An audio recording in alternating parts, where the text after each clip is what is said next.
شاهد بكاء الشاب خالد بسبب منعه دخول الجزائر. يوما من الأيام قال أن المغرب أحسن بلد في العالم، وقال أن الصحراء مغربية، وحينها لا ينفع الندم. خايف يلعب وهابيك ودوقيك في العذاب. قولي لي يا حماديك شلون كان ليلك في الحساب. قولي لي يا حماديك شلون كان ليلك في الحساب. إذا عندي سؤال بس بدون معاق الشخص. سامعني. لا أبدا. ها؟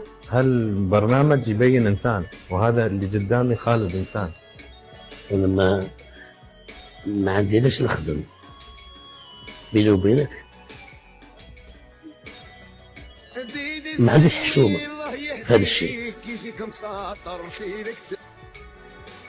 بعدما تطاول على الجزائر وساند المغرب، الشاب خالد يطلب الدخول للجزائر، والطلب قبل بالرفض وحتى بالفيزا فلن يسمح له الدخول للجزائر.